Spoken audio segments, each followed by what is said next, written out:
அன்பார்ந்த கண்ணியமான கணவான்களே, சகோதரர்களே, இன்றைய மிம்பர் மேடையில் உங்களுக்கு முன்னால் ஒரு வித்தியாசமான ஒரு தலைப்பில் உரையாற்றலாம் என்று நினைக்கிறேன். காலத்தின் தேவை கருதி இஸ்லாமிய கண்ணோட்டத்தில் வெற்றிகரமான குடும்ப வாழ்க்கை.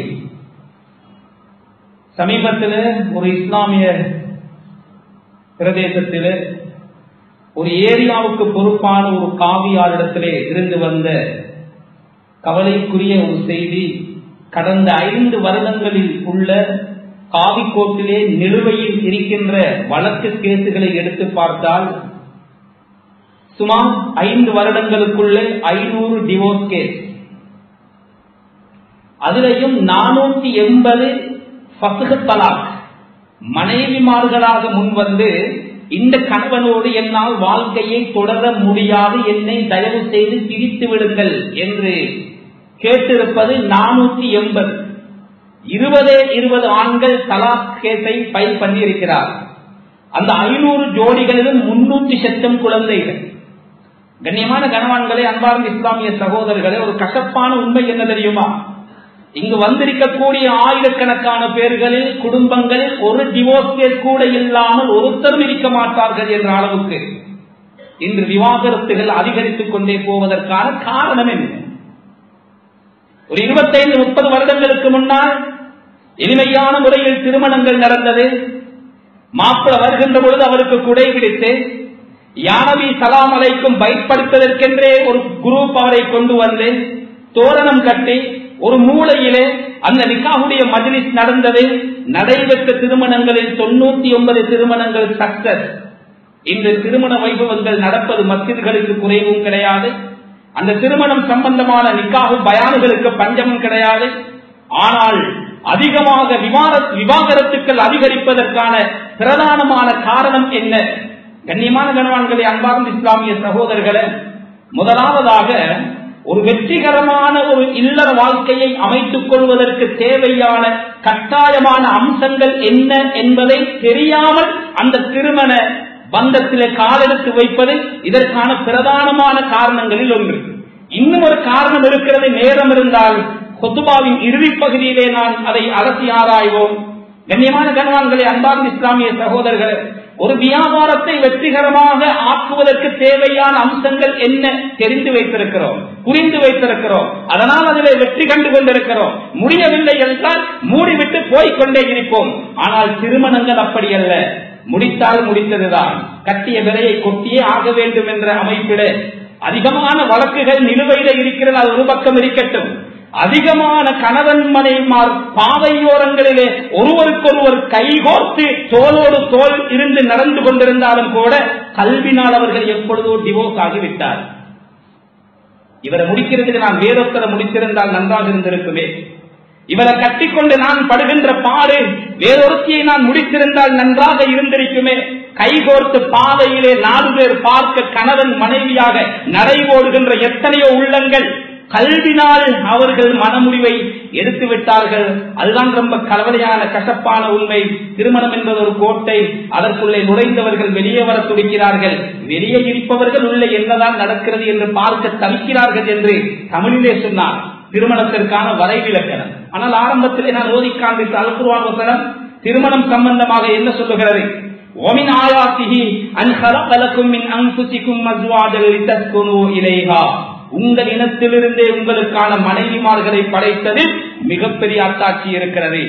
எங்களோட மனைவிமார் மலக்கல்ல, ஒளியால் படைக்கப்பட்டவர்களும் அல்ல. அதே நேரத்தில் எங்களோட மனைவிமார்கள் பேய் மாதிரி ஜின்களால் நெருப்பினால் படைக்கப்பட்ட இனமும் அல்ல. அல்லாஹ் சொல்லுகிறான், உங்களோட இனத்தில் இருந்துதான் உங்களோட மனைவி. உங்களுக்கு தலைவலி வந்தா அவக்கும் தலைவலி வரும், உங்களுக்கு காய்ச்சல் வந்தால் அவருக்கும் காய்ச்சல் வரும், உங்களுக்கு கால்வலி வந்தால் அவருக்கும் கால்வலி வரும். உங்களுக்கு உள்ள உணர்வு மாதிரி அவர்களுக்கும் இருக்கிறது. இதுல மிகப்பெரிய அத்தாட்சி இருக்கிறது. வஜஅல பைனக்கும் மவத்தத்தம் வ ரஹ்மா. திருமணத்துடைய காரணத்தை சொல்லுகின்ற பொழுது லிதஸ்குனு இலைஹா, அந்த மனைவிமார்களிடமிருந்து நீங்கள் மன நிம்மதி பெறுவதற்காகத்தான் இவ்வளவு அற்புதமான ஒரு உறவை இஸ்லாம் அறிமுகமாக்கி இருக்கிறது என்று குர்ஆன் சொல்லுகிறது. மனைவி இல்லை என்றால் சொர்க்கத்திலும் இன்பம் கிடையாது. அதனால்தான் அல்லாஹ் சுப்ஹானஹு வ தஆலா ஆதம் அலைஹிஸ்ஸலாம் அவர்களை படைத்து அவர்களை சொர்க்கத்திற்கு அனுப்புவதற்கு முன்னால் மனைவி ஹவ்வா அலைஹிஸ்ஸலாம் அவர்களை படைத்து யா ஆதம் உஸ்குன் அன்த வ ஸௌஜுகல் ஜன்னah, ஆதமே நீங்களும் உங்களுடைய மனைவி சகிதம் சொர்க்கத்திற்குள் நுழைந்து கொள்ளுங்கள் என்று அல்லாஹ் அந்த மனைவியோடு சொர்க்கம் போனால் தான் அந்த சொர்க்கத்திலேயும் இன்பம் இருக்கிறது. ஆனால் மனைவி மனைவியாக இருக்க வேண்டும். அதுக்கு நிறைய ஆரம்பத்திலிருந்து நான் வர வேண்டும், அதற்கு எனக்கு நேரம் இடம் கொடுக்கார். பெண் பார்க்க போவதிலிருந்து வர வேண்டும். பகுபர்விதாசித்தி தரிவசியதாக்க மார்க்கமுள்ள ஒரு பெண்ணை நீ தேர்ந்தெடுத்துக்கொள், வெற்றி அடைந்து விடுவாய். ரமலானுடைய காலப்பகுதிகளிலே பாதையோரங்களிலே விசேடமாக இரவிலே இறுதி பத்திலே அதிகமானவர்கள் ஆடை வாங்குவதற்கு அலைவார்.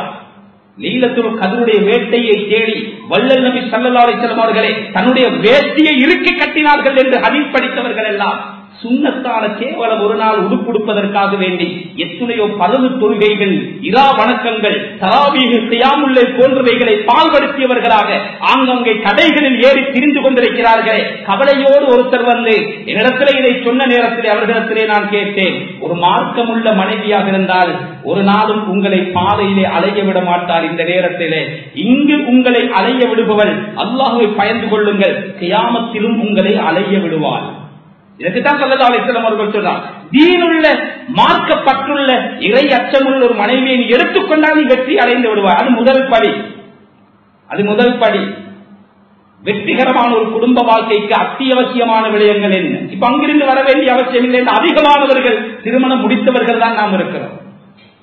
இந்த வாழ்க்கையை சந்தோஷகரமாக கொண்டு போவதற்கு எனக்கு தேவையான அத்தியாவசியமான அம்சங்கள் என்ன? குடும்பம் என்பது மலர்கள் விரிக்கப்பட்ட பஞ்சனை மெத்தை அல்ல. நிறைய பிரச்சனைகளும் பிளவுகளும் ஏற்றங்களும் இறக்கங்களும் கஷ்டங்களும் நஷ்டங்களும் ஏற்படுகின்ற ஒரு நிறுவனம் தான் இந்த குடும்ப நிறுவனம். ஸல்லல்லாஹு அலைஹி வஸல்லம் அவர்களே தன்னுடைய சொந்த மனைமார்களோடு யாருடனும் ஒரு வார்த்தை பேசாமல் ஒரு மாதத்தை தனியாக கழித்திருக்கிறார்கள் என்றால் குடும்பத்திலே பிளவுகள் வரும், பிரச்சனைகள் வரும். அதை கையாளுகின்ற முறை இருக்கிறது. அதற்கு முதலாவது குடும்ப வாழ்க்கையில் இணைகின்ற பொழுது பொறுமை மிக முக்கியமானது. ஒவ்வொரு தலைப்பிலும் எனக்கு பேசிக்கொண்டு போக நேரம் இடம் கொடுக்காது, வெறும் பட்டியலை மாத்திரம் விட்டுச் செல்கிறேன். பொறுமை மிக அவசியம். இது நீண்ட தலைப்பு, எல்லா விஷயத்திலும் பொறுத்துக் கொள்ள வேண்டும். பொறுமை இழந்தவர் முத்தலாக்கிலே போய் நிற்பார், தலாக்கை சொல்லிவிட்டு தடுமாறுவார். எப்படியாவது சேர முடியாதா? மார்க்கத்தில் எங்கேயாவது ஒரு தொங்கல் ஒரு இடம் கிடையாதா? எனவே பொறுமை இருக்கிறதே அவசியமானது. இரண்டாவது தோழமை, மனைவியோடு ஃப்ரெண்ட்ஷிப்பாக பழக வேண்டும். கணவனுக்கோ மனைவிக்கோ அவர்களுடைய நண்பர்களுடனோ குடும்ப உறுப்பினர்களுடனோ ஏதாவது பிணக்குகள் பிளவுகள் வந்தால் அந்த கணவன் மனைவிக்குத்தான் முதலாவது சப்போர்ட்டாக இருக்க வேண்டும். மனைவி கணவன் பக்கம் தான் இருக்க வேண்டும். சில நேரம் அந்த சச்சரவு அந்த மனைவியுடைய தகப்பனோடு வந்திருந்தாலும் சரி, மாப்பிள்ளையோட நீங்க தான் சரியான விஷயம், நீங்கள் அவசரப்படாதீர்கள், என் தகப்பனுக்கு நான் எடுத்து சொல்கிறேன் என்றுதான் அவள் முதலாவது சொல்ல வேண்டும். அது மாப்பிள்ளை தவறிலே இருந்தாலும் சரி, அதை நிதானமாக பிறகு எடுத்துச் சொல்லலாம். கோபத்தின் உச்சகட்டத்தில் இருக்கின்ற பொழுதே இருவரில் ஒருவர் தன்னுடைய மனைவிக்கோ கணவனுக்கோ மாற்றமாக அடுத்தவருக்கு தோழமைக்கு முக்கியத்துவம் கொடுக்கின்ற பொழுது இந்த குடும்பம் சிதைவை ஏற்படுத்தும். அல்லாஹ் பாதுகாக்கவே. இதெல்லாம் உளவியல். கண்ணியமான கணவான்களை, அன்பான இஸ்லாமிய சகோதரர்களை, தோழமை, கணவன் மனைவிமார்கள் அன்பாக பழக வேண்டும், தோழமையோடு பழக வேண்டும். ஓய்வு குடும்ப வாழ்க்கைக்கு மிக முக்கியமானது. சில பேரை பார்த்தால் பிறந்ததே வியாபாரம் செய்வதற்கு மாதிரி, திறந்தாலும் கடை மூடினாலும் கடை, ஒரு திருமணத்திற்கு இல்ல, ஒரு ஹயாத்துக்கு இல்ல, ஒரு மௌத்துக்கு கிடையாது, குழந்தைகளுடைய ஒரு ஸ்கூல் பங்கனுக்கு கிடையாது, எப்ப பார்த்தாலும் மூல மந்திரம் கடை கடை, வியாபாரம் வியாபாரம். சுப்ஹானல்லாஹ். அமெரிக்காவிலே வாழ்கின்ற ஒரு இலங்கை தம்பதி எப்ப பார்த்தாலும் ஞாயிற்றுக்கிழமை வந்தால் அந்த குழந்தை தகப்பனை அன்போடு பேசுமாம், பாப்பா இந்த ஒரு சின்ன ஒரு கார்டனுக்கு போய் வருவோமே, ஒரு ஷரியத்திலே ஆகுமாக்கப்பட்ட ஒரு சுற்றுப்பிரயாணம் போக வேண்டும், எல்லாம் குடும்பத்தில் இருக்க வேண்டும். அவர் எடுத்த உடனே சொல்லுவார், அவர் டாக்ஸி டிரைவர், $100 நாளொன்றுக்கு நான் தேட வேண்டும், கட்ட வேண்டும், அதை யார் தருவார்? அப்படியா? 3 மாதங்கள் கழித்து அந்த குழந்தை வருகிறது மழலை மொழியிலே, இன்னைக்கு போவோமா? 100 வாயை பொத்திட்டு அது பொக்கெட் மணிக்கு கொடுத்த பணத்தை சிறுக சிறுக சேமித்து இந்தக்குள்ள போனுக்குள்ள அந்த பணத்தை நான் தருகிறேன், கொஞ்சம் ஒரு நாள் எங்களுக்காக நேரம் தர மாட்டீர்களா? சுப்ஹானல்லாஹ். ஓய்வு முக்கியம். கண்ணியமானவர்களே, ஸல்லல்லாஹு அலைஹி வஸல்லம் ஆயிஷா ரலியல்லாஹு அன்ஹா 2 தடவை ரேசோடி இருக்கிறார், ஒரு பாத்திரத்திலே குளித்திருக்கிறார். இன்னொரு பல இல்ல விளையாட்டுக்களில் ஈடுபட்டிருக்கிறார்கள் என்றால் ஓய்வு நேரம் இது குடும்பத்திற்காக பிரதானமானது, முக்கியமான. ஒரு தகப்பன் வைத்தியசாலையில் அனுமதிக்கப்பட்டிருக்கிறார். 8 குழந்தைகள். ஹக்கா நடந்த சத்திய உண்மை. 8 பேரும் மாறி மாறி இருந்தாலும் தகப்பனுக்கு மனத்திருப்தி இருந்தது. ஆளுக்கு ஒரு நாளைக்கு மாசத்துக்கு 4க்கு 2000 ஒரு வேலையாளை வைத்தியசாலையை வைத்துவிட்டு அவர்கள் வீட்டிலே இருக்கிறார். இதை பற்றி ஒரு அந்த பள்ளிவாசல் இருக்கின்ற இமாமிடத்திலே அது காதுக்கு எட்டிய பொழுது அவர் சொன்ன ஒரு ஆச்சரியமான கருத்து, இந்த பிள்ளைகள் படிக்கின்ற பொழுது ஒரு பேரண்ட்ஸ் மீட்டினுக்கு அரை மணித்தியாலும் செலவழிக்காத ஒரு வாப்பக்கு எந்த பிள்ளையும் கடைசி காலத்துல நேரம் ஒதுக்காது. ரப்பிர்ஹம்ஹுமா கமா ரப்பயானி ஸகீரா. துஆ என்ன தெரியுமா? சின்ன வயசுல எங்களுக்கு இரக்கம் காட்டின மாதிரியே யா அல்லாஹ் நீ அவருக்கு இரக்கம் காட்டு. இவருடைய இரக்கம் இப்படித்தான் இருந்திருக்கிறது. ஒரு தகப்பன் பாடசாலைக்கு போய் குழந்தையை இடையிலே இருக்க வேண்டும். டீச்சர் இடத்துல பேசுகிறார், என்னுடைய மகளை தாருங்கள், பேர் என்ன, பேரை சொல்லுகிறார், கிரேட் என்ன தெரியாது, எத்தனையாவது வகுப்பிற்குள்ள படிக்கிறேன் வாப்பக்கு தெரியாது. கண்ணியமான கனவான்களே, அன்பார்ந்த இஸ்லாமிய சகோதரர்களே, குடும்ப வாழ்க்கையின் லட்சணமாயுது. ஓய்வு நேரம் எடுக்க வேண்டும், குழந்தைகளுடைய நல்லது கெட்டதில் கலந்து கொள்ள வேண்டும். அதே நேரத்தில் குடும்பத்திற்காக பிரதானமான ஒன்று நிதி திட்டமிடல், பட்ஜெட் பண்ண வேண்டும். வருமானத்திற்கு ஏற்ற மாதிரி வாழ்க்கையை அமைக்க வேண்டும். எத்தனையோ பேருடைய மனமுடிவுக்கு பிரதானமான காரணமாக பணம் இருந்திருக்கிறது. வருமானம் இல்லை, வறிய வாழ்க்கை, ஏழ்மை இருக்கிறது, ஒரு மனிதனை குஃப்ரிலே கொண்டு போய் சேர்த்தது. அல்லாஹ் பாதுகாக்க வேண்டும் கண்ணியமானவர்களே. எனவே இந்த விடயத்தையும் நாம் கவனிக்க வேண்டும். மன்னித்தல் என்று ஒன்று இருக்கிறது, தவறு மனிதனுக்கு நடக்கும். எனவே தான் அல்லாஹ் ஆரம்பத்திலே சொன்னான், உங்கள் இனத்திலிருந்துதான் உங்களுடைய மனைமார்கள் படைக்கப்பட்டிருக்கிறார்கள், அவர்கள் மலக்கல்ல. தவறு நடக்கும், கணவனில் இருந்து தவறு நடக்கும், மனைவியிடம் இருந்தும் தவறு நடக்கும். அதை மன்னிக்கின்ற பழக்கம் இருப்பதோடு சேர்த்து மறத்தல் அதுவும் இருக்கும். மன்னிச்சுட்டு அதை அடிக்கடி ஞாபகப்படுத்திக் கொண்டே இருக்கப்படாது, அதை மறந்து விட வேண்டும். அடிக்கடி அதை ஞாபகப்படுத்துகின்ற பொழுது உள்ளங்கள் ஒன்று சேர்வதற்கு பகரமாக அந்த உள்ளங்கள் விரிசல் கண்டு கொண்டே இருக்கும். எனவே குடும்ப வாழ்க்கை வெற்றிகரமான குடும்ப வாழ்க்கை அமைய வேண்டுமா? தவறுகள் நடக்கின்ற பொழுது மன்னிப்பதோடு அந்த தவறை அடியோடு மறந்துவிட வேண்டும். இன்னும் அடுத்தது மிக முக்கியமான ஒரு அம்சம் விசுவாசம், ஒருவரை ஒருவர் நம்பவே. www.acmyc.com. நம்ம பயங்கரமான காலத்திலே வாழ்கிறோம். பெண் பிள்ளைகளை பெற்றவர்களிடத்தில் மிக தாழ்மையாக கேட்டுக்கொள்கிறேன், உங்களுடைய மகளுக்கு சகோதரிக்கு வாழ்க்கை துணையை தேடுகின்ற பொழுது மிக கவனமாக தேடுங்கள். ஸல்லல்லாஹு அலைஹி வஸல்லம் சொன்னாங்க, இதா அதாக்கும் மன் தர்பௌன தீனஹு வ குலுகஹு ஃபஸவ்விஜு. பெண் கேட்டு வருபவர்களிடத்தில் 2 குவாலிஃபிகேஷனை பாருங்க. அவருடைய மார்க்கம் எப்படி இருக்கிறது, அவருடைய குணம் எப்படி இருக்கிறது என்று பாருங்க. வெறும் வியாபாரத்தையும் வருமானத்தையும் பணத்தையும் பரம்பரையை பார்க்காதே, தீன பாருங்க. ஏன் சொல்லுகிறேன் என்றால், இந்த மிம்பர் மேடையிலிருந்து சொல்லுகிறேன், அல்லாஹ் எங்களை பரம்பரையை பாதுகாக்க வேண்டும். ஒரு மனைவி மிக விசுவாசமாக நடக்கிற ஒரு மனிதன் இருந்தால் அது அவருடைய கணவன் தான். தன்னுடைய மறைவான உறுப்புகளை கூட அவனை நம்பி அவனுக்காக வேண்டி காட்டுகின்ற ஒரு இடம் அந்த 4 செவருக்குள்ளே அந்த கணவனுக்குள்ளே மாத்திருந்தால். சில கயவர்கள் இருக்கிறார்கள், பணம் சம்பாதிக்க வேண்டும் என்ற நோக்கத்திலே கள்ளத்தனமாக அந்த உறவையும் வீடியோ பண்ணி பணம் வசூலிக்கின்ற பைத்தியக்காரர்கள் நடமாடுகின்ற உலகத்திலே வாழுங்கள். நடந்த உண்மையை சொல்லுகிறேன். துரோகம் இருக்கக்கூடாது. உடலாலும் பொருளாலும் ஒருவர் அடுத்தவருக்கு இன்னொருத்தரோடு படுக்கையை பகிர்வது வேறு. தன்னை நம்பி வருகின்ற மனைவியுடைய அந்தரங்க உறுப்புகள் அல்லாஹ் பாதுகாக்க வேண்டும். சில பேர் அந்த மனைவியுடைய அந்த வீடியோக்களை போட்டோக்களை வைத்துக் கொண்டு விவாகரத்து என்று வருகின்ற பொழுது இதை அம்பலப்படுத்துவேன் பார். சுப்ஹான் அல்லாஹ் பாதுகாக்க வேண்டும் கண்ணியமானவர்களை. மிக பயங்கரமான காலம்.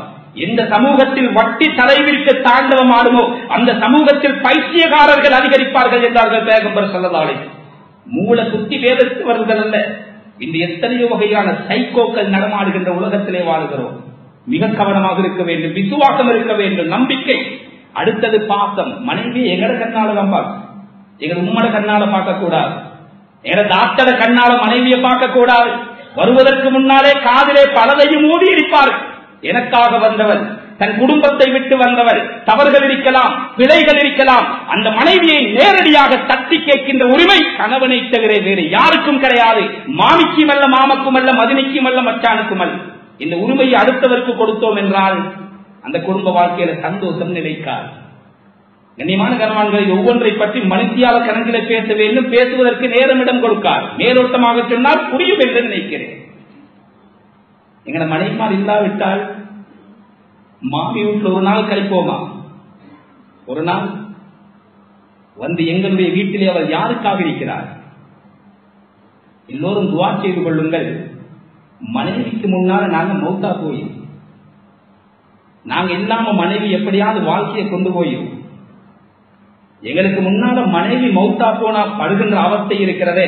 சம்பந்தப்பட்டவர்களிடத்துல கேட்டு பாருங்கள். மனைவியுடைய அருமை தெரியவர். பாசம் இருக்க வேண்டும், கண்ணியமானவர்கள், இரக்கம் இருக்க வேண்டும். இது குடும்ப வாழ்க்கைக்கு மிக முக்கியமானது. அடுத்தது நிறைவேற்றல். ஒருவர் அடுத்தவருடைய தேவையை பூர்த்தி செய்ய வேண்டும். இது ஒரு தனிப்பாடம். இதை பத்தி கொஞ்சம் நாம் ஒரு 10 நிமிடம் கட்டாயம் அலசி ஆராய வேண்டும். எதிர்பார்ப்புகளை பூர்த்தி செய்ய வேண்டும். இந்த புரிந்துணர்வில் இதாக பிரதானமான ஒரு இடத்தை வகிக்கிறது. இதுவெல்லாம் குடும்ப வாழ்க்கைக்கு தேவையான அத்தியாவசியமான அம்சங்கள். ஒரு மனிதன் நீச்சல் அடிக்க வேண்டுமானால் திடீரென்று கடலிலோ குளத்திலேயோ ஆற்றிலேயோ பாய மாட்டான். பாய்ந்தால் அவருடைய பொடிதான் மிளகு. அதுக்கு பழக வேண்டும். சாதாரண ஒரு முச்சக்கர வண்டியை பாதைக்கு விடுவதாக இருந்தாலும் ஒரு லைசன்ஸ் எடுக்க வேண்டும். ஒரு லேனஸை பிடிச்சி அதுல ட்ரைனிங் போய் அதுக்கு ட்ரையல் காட்டி எக்ஸாம் எழுதி அதற்கு பின்னால்தான் அந்த முச்சக்கர வண்டியை கூட அவருக்கு ஓட்டுகின்ற தகுதி வருகிறது. எந்த விதமான அனுபவம் இல்லாமல் காலை எடுத்து வைக்கின்ற ஒரு கிரவுண்ட் இருக்குமாக இருந்தால் அது குடும்ப வாழ்க்கைதான்.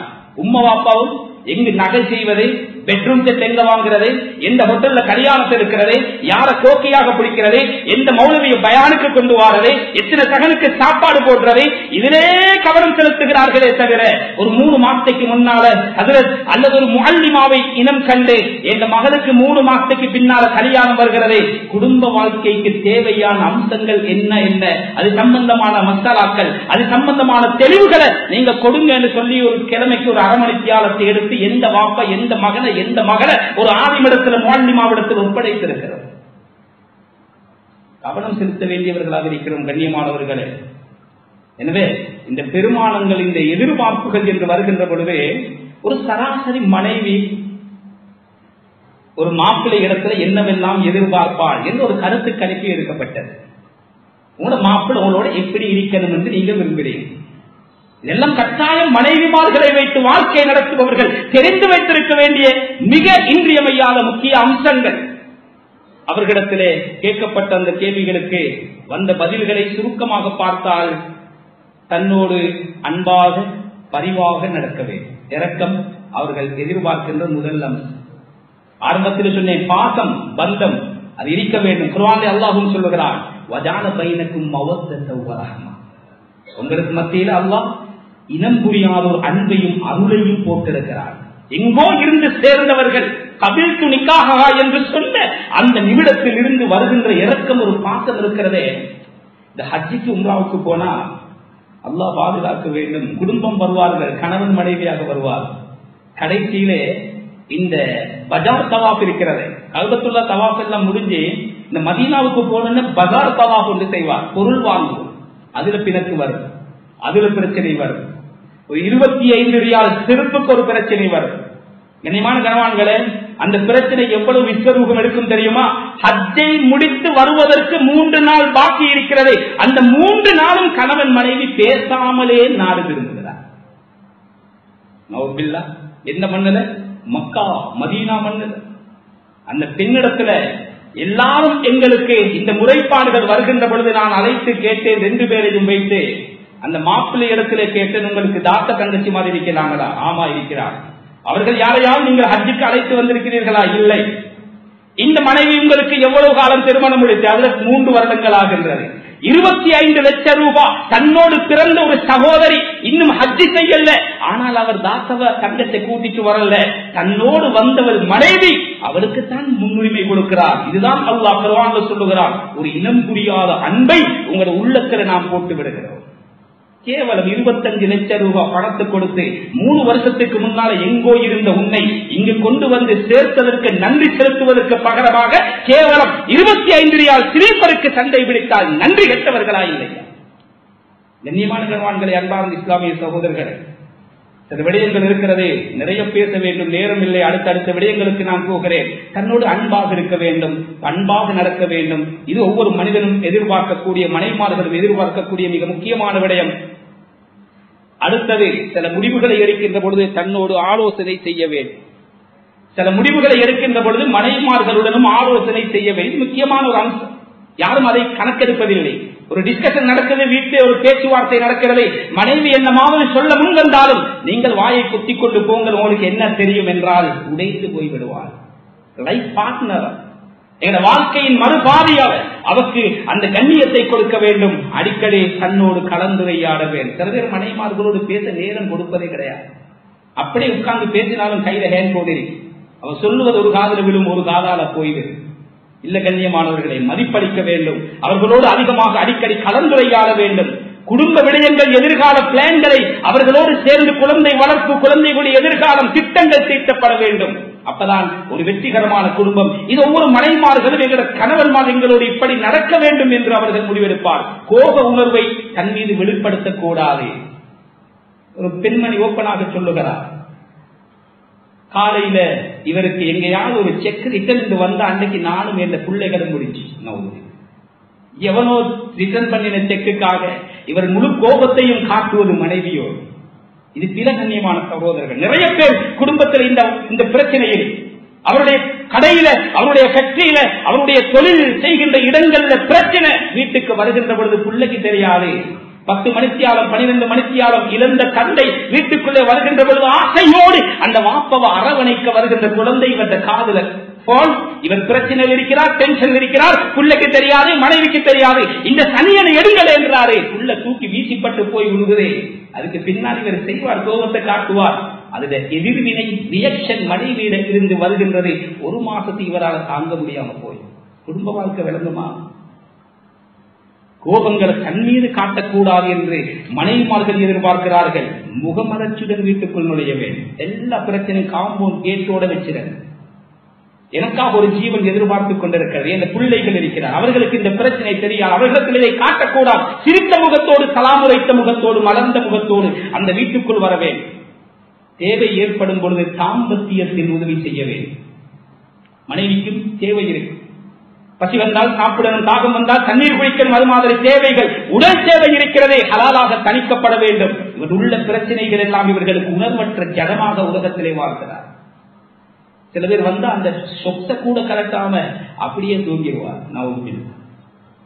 மார்க்கம் இல்லாத மனைமார்கள் என்றால் அவர்கள் வேறு தொடர்புகளில் அவர்கள் சிக்குவார்கள். இது நீண்ட பெரிய தலைப்பு, மேலோட்டமாக சொல்லுகிறேன். தேவை ஏற்படுகின்ற பொழுது தாம்பத்திய வாழ்வில் அவர்களுக்கு ஒத்துழைக்க வேண்டும். போதிய அளவு தனக்கு செலவு வருகின்ற பொழுது மலர்ந்த முகத்தோடு செலவு செய்ய வேண்டும். ஆடம்பரம் அல்ல, அத்தியாவசிய செலவு, ஆடை செலவு, திருமண செலவு, மருந்து செலவு, குடும்ப செலவு, குழந்தையுடைய பாடசாலை செலவு, வீட்டு செலவுக்குள்ள செலவுகள் வருகின்ற பொழுதெல்லாம் இவர் முறைக்கக்கூடாது, இவர் குமுறக்கூடாது. மலர்ந்த முகத்தோடு இவர் அந்த செலவுகளை செய்ய வேண்டும். இதை ஒரு மனைவி எதிர்பார்ப்பார். மிக முக்கியமான ஒரு அம்சம், தனது குடும்ப உறவையும் மதிக்க வேண்டும். மாமா வந்திருக்கிறார், வீட்டுக்குள்ள காலுக்கு மேல காலை போட்டு கட்டில போனோடு இருக்கிறாரு. வாப்ப வந்திருக்கிறாரு, வரட்டுமே, உங்க வீட்டுக்கு தானே வந்திருக்கிறாரு, வந்தா நாங்க என்ன செய்யணும்? அவரை போயிட்டு சுஜூத் செய்யணுமா? சுபஹானல்லாஹ். அட, வாப்ப வந்திருக்கிற மருமகன் வீட்டுக்குள் இருக்கிற மனைவி இருக்கிற, அவர் முடிச்சு கொண்டிருக்கிற வாப்பாக்கு தெரியும். வந்த ஒரு வார்த்தை, வந்தீங்களா மாமா, வாங்க இருங்க என்று என் மாப்பிள்ள சொல்றாரு இல்லையே, இந்த வாப்பா என்ன நினைப்பாரு? அந்த நேரத்தில் அவளுக்கு வர்ற ஆதங்கம் இருக்கிறதே. இப்ப நினைப்பார், இவனை முடிச்சதுக்கு நான் வேறொத்தனை முடிச்சிருக்கணுமே, அல்லது திருமணமே இல்லாமல் வாழ்ந்திருக்கலாமே என்று நினைச்சா நீங்க நரகவாதி ஆகிறீர்கள். கைருக்கும் கைருக்கும் நிகழ்ச்சி, உங்களாக சிறந்தவர் உங்களோட மனைவிமாருக்கு சிறந்தவர் என்று சொன்னார்கள். சொல்லதாவே கண்ணியமான கனவான்களை, அன்பார்ந்த இஸ்லாமிய சகோதரர்களை, சில பேர் அப்படி பிரிப்பார். சில வீட்டு வேலைகளை தனக்கு உதவ வேண்டும். வீட்டு வேலை செய்யற நேரம் இவர் கல்லு மாதிரி நிற்க கூடாது. அவள் தான் எல்லாம் செய்யணும், நான் தான் சம்பாதிக்கிறேன், சாப்பாடு கொடுக்கிறேன், வீடு கொடுத்திருக்கிறேன், அவருக்கு என்ன குறை? சமையலறையில் சமைத்துக் கொண்டிருக்கிறாளா? தேங்காவை நாம் துருவி கொடுப்போம். ஆடையை துவைத்துக் கொண்டிருக்கிறாளா? புழுங்கி காய போடுவோம். வீட்டை கூட்டிக் கொண்டிருக்கிறாளா? மொப்பை எடுத்து நாம் சுத்தம் செய்து கொடுப்போம். ஸல்லல்லாஹு அலைஹி வஸல்லம் விறகு கொண்டு வந்து கொடுப்பார்கள், தண்ணீர் இழுத்து கொடுப்பார்கள். கணவனாக இருந்த அந்த மனைவிக்கு உதவிகள் செய்ய வேண்டும். 2 பேரும் சேர்ந்து செய்வதை அவள் விரும்புவார். பிள்ளை வளர்ப்பில் ஒத்துழைக்க வேண்டும். ஆரம்பத்தில் சொன்னேன், உள்ள வளர்ப்பிலைகள் ஒத்துழைக்கின்ற லட்சணம் நவுபில் அல்லாஹ் பாதுகாக்க வேண்டும்.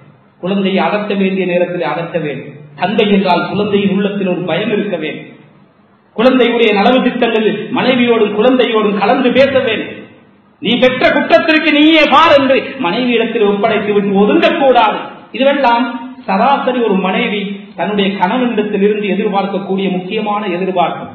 அது மாதிரி இதை ஆயிரக்கணக்கான பேர் இந்த பிரசங்கத்தை வீடுகளில் இருந்தும் கேட்பார். எனவே மனைவிமார்களுக்கும் சில பங்குகள் இருக்கிறது. ஒவ்வொரு சராசரி மாப்பிள்ளை ஒரு மனைவி எப்படி இருக்கணும் என்று மனைவி எதிர்பார்ப்பது போலவே கணவனும் எதிர்பார்ப்பார். அதில் முதல் அம்சம் அழகான கோலத்தில் தன்னை கவரும் விதத்தில் தன்னை அலங்கரித்துக் கொண்டிருக்க வேண்டும். மனைவியை பார்க்கிற பொழுதெல்லாம் இதை நபர்த்த இலைக நான் சொல்லுவதெல்லாம் ஹதீஸும் குர்ஆன் அதோடு ஒட்டிய அதோடு சம்பந்தப்பட்ட விடயங்கள். ஸல்லல்லாஹு அலைஹி வஸல்லம் சாலிகான மனைவிக்கு வரைவிலக்கணம் சொன்னார்கள். வல்லல் நபி ஸல்லல்லாஹு அலைஹி வஸல்லம் அந்த மனைவியை பார்க்கின்ற பொழுது உள்ளத்தில் ஒரு சந்தோஷம். இப்படி ஒரு வாழ்க்கை துணையாக கிடைத்ததற்கு நான் கொடுத்து வைத்திருக்க வேண்டும். அடுத்தவன் கல்யாணத்திற்கு போற நேரம் அலங்கரிப்பதல்ல, தன் கணவன் வீட்டுக்கு வருகின்ற பொழுது அலங்கரித்து அவனை மயக்க வேண்டும், அவனுக்கு நான் சந்தோஷத்தை கொடுக்க வேண்டும் என்ற நினைப்பிலே மனைவி மாறியிருக்க வேண்டும் என்பது கணவனின் எதிர்பார்ப்பு.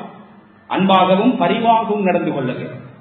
மனைமார்களிடத்தில் எப்பொழுதும் ஒரு அழகான எளிமை இருக்க வேண்டும்.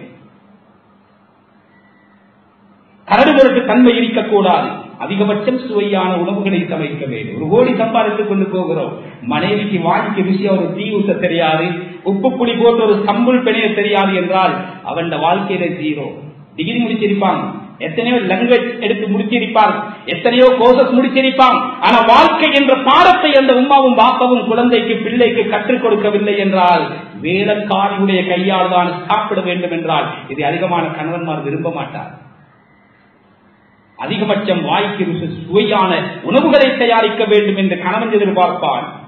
பிள்ளை பராமரிப்பில் கவனம் செலுத்த வேண்டும். பிள்ளையோட கையில் ஒரு ஹேர்போன், அவட கையில் ஒரு ஹேர்போன். குழந்தைகள் இன்று அதிகமாக உயிர் சேதம் ஏற்படுவதற்கு கூட பொறுப்பில்லாத சில தாய்மார்களுடைய அந்த தொலைபேசி தொடர்பு தான் காரணம் என்றால் அது மிகையாகாது.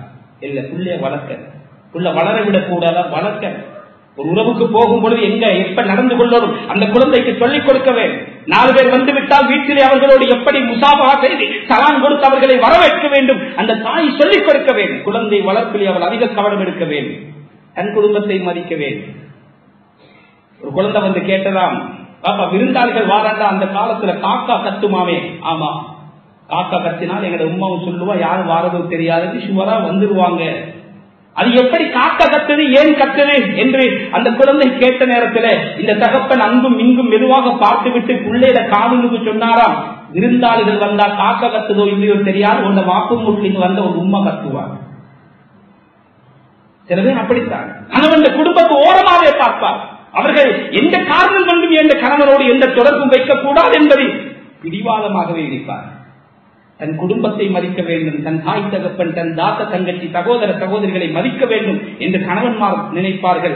வருமானத்திற்கு ஏற்ற வாழ்வை அந்த மனைவி அமைத்துக் கொள்ள வேண்டும். குடும்ப பட்ஜெட்டிலே கிச்சன் சமையல் அது அவட கைகளான மாப்பிள்ளை வருமானம் என்ன அதை தெரிந்து செய்ய வேண்டுமே தவிர அடுத்தவர்களை பார்த்து செய்யக்கூடாது. உங்களோட படித்தவரை பாருங்க, தன்னுடைய மனைவியை காரில் ஏற்றிக்கொண்டு பவனி வருகின்ற அழக பாருங்க. நீங்களும் தான் இருக்கிறீங்களே வேலப்பா என்றால் இவன் அடுத்தது மார்க்கம் இல்லை என்றால் ஹராத்திலே கையை வைக்க துணிவார். நவுதுபில் கண்ணியமான கணவான்களே, அன்பார்ந்த இஸ்லாமிய சகோதரர்களின் நிறைய இருக்கிறதே. தேவை ஏற்படும் போது தாம்பத்தியத்தில் அவன் உதவி செய்ய வேண்டும். அந்த தேவை ஸல்லல்லாஹு அலைஹி வஸல்லம் சுருக்கமா சொன்னாங்க, அடுப்பங்கரையில் இருந்தாலும் சரி அதை அப்படியே தீ என்ற சாப்பாடு தீயட்டும் பிரச்சனை கிடையாது, உன் கணவனுடைய அழைப்புக்கு நீ பதில் சொல்ல வேண்டும். இப்பொழுது முடியாது, இரவுக்கு பார்ப்போமே, இரவுக்கு அழைத்தால் காலையிலே பார்ப்போமே. நான் கேட்கிறேன், பசி வந்தால் வந்த நேரம் தான் சாப்பிடுங்க, தாகம் வந்தால் வந்த நேரம் தான் குடிக்கணும். இப்ப தாகமாக இருக்கிறதா, இப்ப தண்ணி குடிக்காதீங்க, நாளவருக்கு பிறகு குடிப்போமே, சரி வராது. சில நேரம் அவர் மார்க்கம் இல்லை என்றால் அவர் வேறு லைன்களை தேடி போவார். நவுதுபில்லாஹ், அல்லாஹ் பாதுகாக்கிறது. இதெல்லாம் நீண்ட நெடிய தலைப்புகள். மனைவிமார்களிலே கவனம் செலுத்த வேண்டும், ஆன்மீக செயல்பாட்டில் ஈடுபட வேண்டும், அமளிவாதத்தில் தொடர்புள்ளவளாக பேணுதல் உள்ளவளாக அந்த மனைவி இருக்க வேண்டும். எப்போதும் முகமலர்ச்சியுடன் தன்னை வரவேற்க வேண்டும். இதுவெல்லாம் ஒரு சராசரி ஒரு கணவன் தன்னுடைய மனைவியிடத்திலே எதிர்பார்க்கிற விடயங்கள். இதை என்ன செய்ய வேண்டும்? திருமணம் முடிப்பதற்கு முன்னால் அந்த 2 பேரும் படிக்கணும். படிச்சு ஒரு பிளெக்சிபிளாக சில கொள்கைவாதியாக குடும்ப வாழ்க்கைக்கு இருக்கக்கூடாது. நான் இப்படித்தான் இருக்கு, என் டைப்பை நான் மாற்ற மாட்டேன்னு அவங்க தயவு செஞ்சு கல்யாணமே முடிக்கப்படாது. சுழிவு நெருவுகள் இருக்க வேண்டும், வளைந்து கொடுக்க வேண்டும். எங்கள் விருப்பம் இல்லையா, மனைவி விரும்புகிறாரா, அதை செய்ய வேண்டும். கண்ணியமான கணவான்களே, அன்பார்ந்த இஸ்லாமிய சகோதரர்களை, குத்துபாவின் இறுதி பகுதிக்கு வருகிறோம். இதெல்லாம் இல்லாம இன்னைக்கு நிறைய குடும்பங்கள் சீரழிந்து சின்னாபின்னமாகுவதற்கான முதல் காரணம் இந்த விடயங்களை தெரியாமலே அந்த குடும்ப வாழ்க்கையில கால் எடுத்து வைக்கிறது தான் ஒன்று. இரண்டாவது இருக்கிறதே ஒரு ஆச்சரியமான ஒரு ஹதீஸ் உங்களுக்கு முன்னால் நான் சொல்றேன். சில நேரம் நீங்க வாழ்க்கையில் இதுதான் முதல் தடவை கேட்கக்கூடிய ஒரு விடயமாக இருக்கலாம். ஸல்லல்லாஹு அலைஹி வஸல்லம் அவர்கள் சொன்னார், இன்னமின் யுன்னில் மர்ஆ. இது அபூ தாவூத் அஹ்மதிலே பதிவு செய்யப்பட்ட ஹதீஸ். ஒரு மனைவி இடத்திலே பரக்கத்துள்ள ஒரு மனைவிக்கு உள்ள விஷயம் என்னவென்றால் 3 விஷயங்களை சொன்னார். தைசீரு ஹுபதிஹா, பொன் பார்க்க போற நேரம் உள்ள செலவிக்கிறே இதை குறைக்கோள். இரண்டாவது வதைசீரு சதாபிஹா, அவருக்கு கொடுக்கின்ற மகன் அதுவும் சிம்பிளான மகராக இருக்கும். கேள்விப்பட்டிருக்கிறீங்களா? ஒரு குவிய தங்கத்தை கொடுத்தாலும் நீங்கள் அதை திரும்பி வாங்கக்கூடாது என்று குர்ஆன் சொல்லுது. ஆனால் ஹஜ்ரத் ஸல்லல்லாஹு அலைஹி வஸல்லம், அது அல்லாஹ் சுப்ஹானஹு வ தஆலா, நீங்கள் கொடுத்த மகர் எவ்வளவு இருந்தாலும் அதை திரும்ப வாங்கக்கூடாது. அந்த பெண்ணை விட்டு இன்னும் ஒரு பெண்ணை நீங்கள் முடிக்கின்ற பொழுது ஏற்கனவே முடித்த அந்த பெண்ணுடைய மகரை திருப்பி எடுக்கக்கூடாத ஒரு குவிய தங்கமாக இருந்தாலும் சரி என்று அந்த திருப்பி வாங்கக்கூடாது என்பதை சொல்லுகின்ற பொழுது சொல்லுகிறார். ஆனால் ஹஜ்ரத் ஸல்லல்லாஹு அலைஹி வஸல்லம் இந்த அதிகமாக மகர் கொடுக்கிற இந்த விடயத்தை நிறைய இடத்துல விமர்சித்திருக்கிறார். ஒரு சஹாபி ஒரு பேரீச்சல் கொட்டை அளவுக்கு தங்கத்தை கொடுக்கும்னு ஸல்லல்லாஹு அலைஹி வஸல்லம் கேட்கிறாங்க, நீங்க மலையிலிருந்து கொடைவீங்களா தங்கத்தை? இவ்வளவு பெரிய மகர் எல்லாம் கொடுத்து திருமணம் முடிக்கிறீங்களா? பாத்திமா ரலியல்லாஹு அன்ஹாவை முடித்துக் கொடுக்கும் பொழுது அலி ரலியல்லாஹு அன்ஹு கேட்கிறாங்க, உங்கள்ட்ட என்ன இருக்குது மகர் கொடுக்க? ஒன்றுமே இல்லை யா ரசூலல்லாஹ். உங்களோட தேடிய கொண்டிருந்ததல்லவா, யா ரசூல், அதை கொடுங்க. சுப்ஹானல்லாஹ்.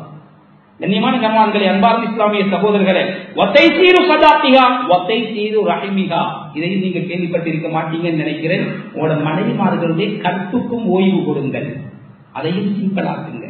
குழந்தை பெற்றெடுக்க வேண்டும் என்று நபி விரும்புகிறாங்க என்று சொல்லி ஒரு குழந்தை பால் குடித்து பால் மறக்கடிக்க முன்னால் இன்னும் ஒரு குழந்தையை பெற்றெடுத்தால் அந்த குழந்தையுடைய ஹக்கிலே அநியாயம் செய்கிறோம். கண்ணியமான கண்வான்களை, அன்பார்ந்த இஸ்லாமிய சகோதரர்களை, 2 வருஷம் பால் கொடு சொன்னா அந்த 2 வருஷம் பால் கொடுக்கும் போது இன்னொரு குழந்தை வயிற்றுக்குள் உருவாகினால் அந்த மனைவி அதை தாங்க மாட்டாள். அந்த குழந்தை தன்னுடைய வேலையை தானே செய்து கொள்ளும் வரைக்கும் அதை விட வேண்டும். இந்த குழந்தை வளர்ப்புக்கு நேரம் ஒதுக்க வேண்டும். நான் என்ன சொல்ல வருகிறேன்? அபூ கத்தாதா ரலியல்லாஹு தஆலா இந்த ஹதீஸுக்கு கீழான விளக்கம் எழுதுகிறேன். ஒரு ஆச்சரியமான விளக்கத்தை சொல்கிறார்கள். மனைவிமார்களிடத்திலே முதுமை ஆரம்பிப்பதென்றால் நான் சொல்லுகிறேன், அவளுக்கு அதிகமாக கொடுக்கின்ற மகரில் தான் அது ஆரம்பிக்கிறது. கண்ணியமான கணவான்களே, அன்பார்ந்த இஸ்லாமிய சகோதரர்கள், எல்லாம் ஆதாரத்தோடு தெளிவோடு பேசுகிறேன். இல்லாவிட்டால் இந்த மிம்பரில் இதையெல்லாம் பேச முடியாது. ஆயிரக்கணக்கான உலமாக்கள் இதை கேட்பார். இப்ப நான் சொல்ல வருகிறேன், அந்த மனைவிக்கு கொடுக்கிற மகன் ஒருத்தர் சொல்றாரு, நீ மன்னித்துக் கொள்ளுங்கள், 50 லட்சம் 25 லட்சம் நிக்காஹ் பயான பண்ணிவிட்டு வந்த ஹஜ்ரத் சொன்னாராம், அந்த ரெஜிஸ்டர்ட்ட எப்படியாவது கவர்மெண்ட்ல பேசி நிக்காஹ் பயனுக்கு வந்த ஹஜ்ரத்துக்கு எவ்வளவு கொடுக்கிறேன்னு சபையில வாசிக்கிறேன்னா கொஞ்சம் என்னமாவது செய்வான். 50 லட்சம் மகர் கொடுக்கறாங்க, கண்டியிலிருந்து வந்து பயானம் பண்றோம், 5000 ரூபாய் சுருட்டி எல்லப்புல போட்டிருக்கிறாங்க என்று சொல்லி அவர் ஒரு முஸ்பாத்தியா சொல்லி இருக்கிறார். யதார்த்தமும் அதுதான். யாருடைய துவா வேண்டுமோ, எங்கு செலவழிக்க வேண்டுமோ அங்கு நடக்காது. கண்ணியமான கணவான்களே, அன்பார்ந்த இஸ்லாமிய சகோதரர்களே, 50 லட்சம் மகர் கொடுப்பார்கள். 1.5 மாதத்தில் தலாக்கிலே முடியும். மகரை திருப்பி எடுக்க முடியுமா? யாருக்கு காட்டு? நான் சொல்லுகிறேன், மகர் அதிகமாக கொடுப்பதே உன் மனைவியின் முழுமை ஆரம்பிக்கிறது என்று சொன்னால் அந்த கல்யாணத்திற்கு செலவழிக்கின்ற செலவுகள் சுபஹானல்லாஹ். இந்த பகுதிகளிலே ஒரு கல்யாணத்திற்கு எத்தனை வகையான சாப்பாடு? ஆச்சரியம். நாளை திருமணம் முடிக்க போற மாப்பிள்ளை அவருடைய வாலிபத்துல கடைசி நாள் என்று சொல்லி ஒரு நாளைக்கு ஒரு சாப்பாடு.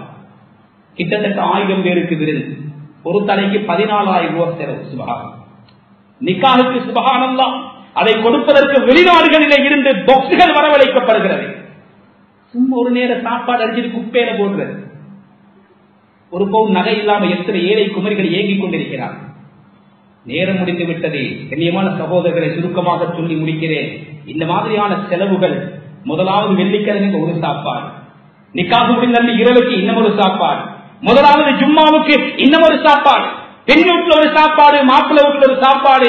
ஒவ்வொரு சாப்பாட்டுக்கும் அந்த வீட்டில் உள்ள பெண்கள் ஒவ்வொரு திருமணத்திற்கும் புதிய புதிய ஆடைகள், எல்லோரும் ஒன்று மாதிரி, எல்லோரும் ஒன்று மாதிரி. ஒரு கல்யாணத்துக்கு கோரிக்கணும்.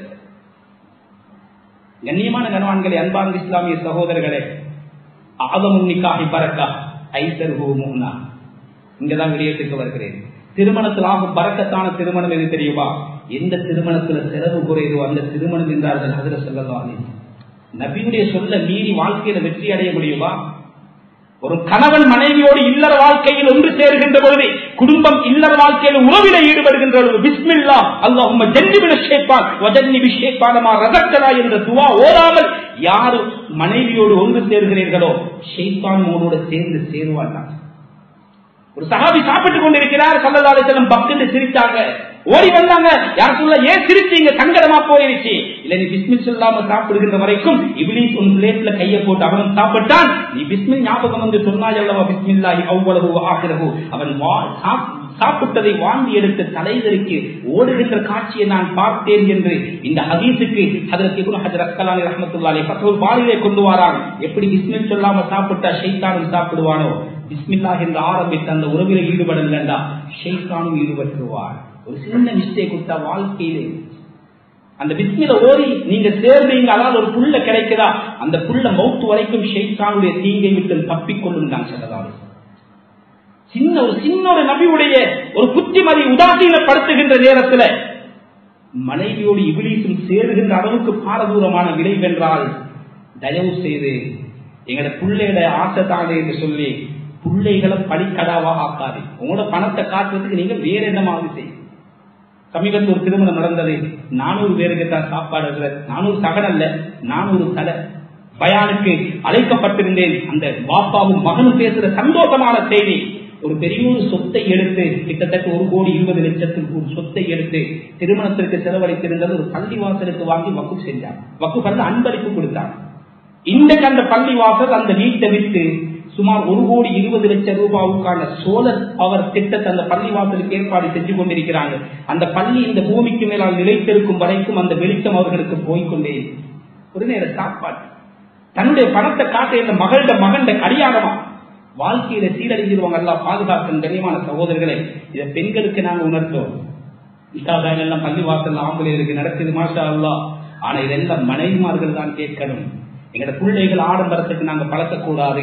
செலவழிப்பதற்கு எத்தனையோ இடம் இருக்கிறது. எனவே இந்த விடயங்களை கவனத்தில் எடுத்து அல்லாஹ் ரசூலுக்கு பொருத்தமான அமைப்பில் எங்களோட திருமணங்களை நடாத்தி வெற்றிகரமாக அல்லாஹ் சுப்ஹானஹு வ தஆலா உங்கள் எல்லாருக்கும் குடும்ப வாழ்க்கையில மன நிம்மதி இருக்கிறது என்ற அந்த நிம்மதியான வாழ்க்கை அடைந்து கொள்ள நாம் அனைவர்களும் உறுதி கொள்வோம்.